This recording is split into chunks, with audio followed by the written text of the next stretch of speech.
ఆయన body vacate చేసిన రోజు కూడా మంచి ఎక్స్‌పీరియన్స్ అండి. అప్పటిదాకా నాకు ఈ కడతాలేంటి? ఎక్కడుంది? దాన్నేమంటారు? అక్కడికి ఏం జరుగుతోంది? ఏమీ తెలీదు. బాడీ వేకేట్ చేశారు అనగానే నాకు తప్పన, అయ్యో! ఇప్పుడే కదా ఆయన దొరికారు.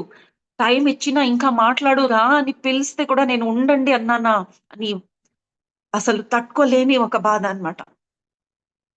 చేతిలో నుండి జారిపోయిందే అవకాశం నాకు. జీవితాంతం ట్రై చేశాను. ఇప్పుడు దొరికితే పోగొట్టుకున్నానే. చాలా చాలా ఏడుపొచ్చింది. చాలా బాధేసింది. I lost such a big chance అని. సాయంత్రం దాకా నాకు ఎక్కడికెళ్ళాలి? నేను వెళ్ళిపోవాలి. నేను చూడాలి. నేను వెళ్ళాలి. అయితే ఎక్కడికెళ్ళాలి తెలీదు. ఎక్కడో హైదరాబాద్ దగ్గర అంట. నాకు ఏ మాస్టర్ పరిచయం లేదండి. మా ఆయనైతే చాలా మంచాయన. నేను వెళ్ళాలంటే అంటే ఓకే. నువ్వెక్కడెళ్ళాలి చెప్తే నేను బుక్ చేస్తాను. ఎక్కడికెళ్ళాలి తెలీదు. ఈ కడతాలెక్కడుంది గూగుల్ సెర్చ్ చేసినా తెలియటం లేదు. అలా ఇలా చేస్తూ నైట్ 8:30 అయిపోయింది. ఇంక ఈ చీకట్లో ఎక్కడికెళ్తావు? ఎవరైనా వెళ్తుంటే వాళ్ళతో తోడుగా వెళ్ళు అన్నారు. ఎవరెళ్తున్నారు ఎవరు తెలీదు. నాకప్పుడు ఇద్దరే మాస్టర్స్. ప్రేమ్‌నాథ్ సారు, అయ్యప్ప పిండి సార్. వీళ్ళిద్దరే నాకు తెలుసు. ఇంక వాళ్ళు పెద్దవాళ్ళని ఎలా ఫోను చేసి కనుక్కోవాలని ఫోను చేయలేదండి. ఇంక లాస్ట్ ఛాన్స్ అని అయ్యప్ప పిండి సార్‌కి ఒక కాల్. సార్ మీరెళ్తుంటే నేను కూడా మీతో రావాలనుకున్నానండి అని నేను ఈ ఒక సెంటెన్సే అన్నాను. ఆయన ఒక్క ముక్క చెప్పి ఫోను పెట్టారండి. I am not going.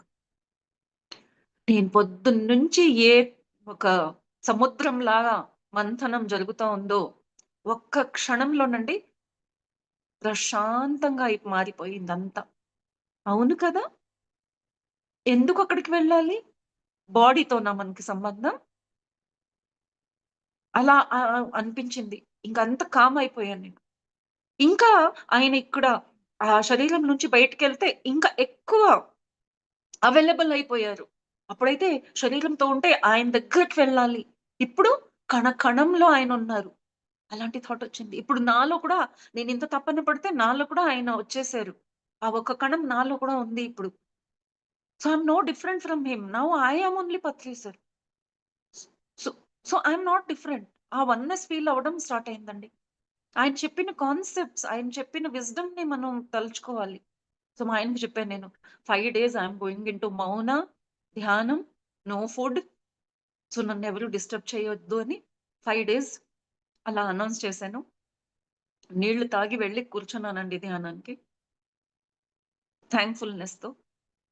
వెంటనే కళ్ళు మూసుకున్న వెంటనే పత్రి సారొచ్చి తల ఇలా పట్టుకొని వంచి ఆహ్, నమిలి పుచ్చలుంటాయి చూడండి. దాంతో ఇలా ఒక చీపురు కట్టలాగా చేసి కొన్ని గుడి లేదా బాబాస్ వాళ్ళు యూజ్ చేస్తారు. అలాంటిదుంది ఆయన చేతిలో. నన్ను ఇలా వంచి వీపు మీద రప్ప, రప్ప, రప్ప అని కొట్టారండి. "ఎందుకేడ్చావు పొద్దున్నుంచి? తెలీదా నీకు? మర్చిపోయావా? అవసరమా ఇదంతా నాటకం?" అని కొట్టారండి. నిజంగా చెప్తాను. ఆ తర్వాత 3 రోజులు నిజంగా కొడితే ఎంత నొప్పి ఉంటుందో, ఆ ఫీల్ నాకు 3, 4 డేస్ దాకా ఉందండి.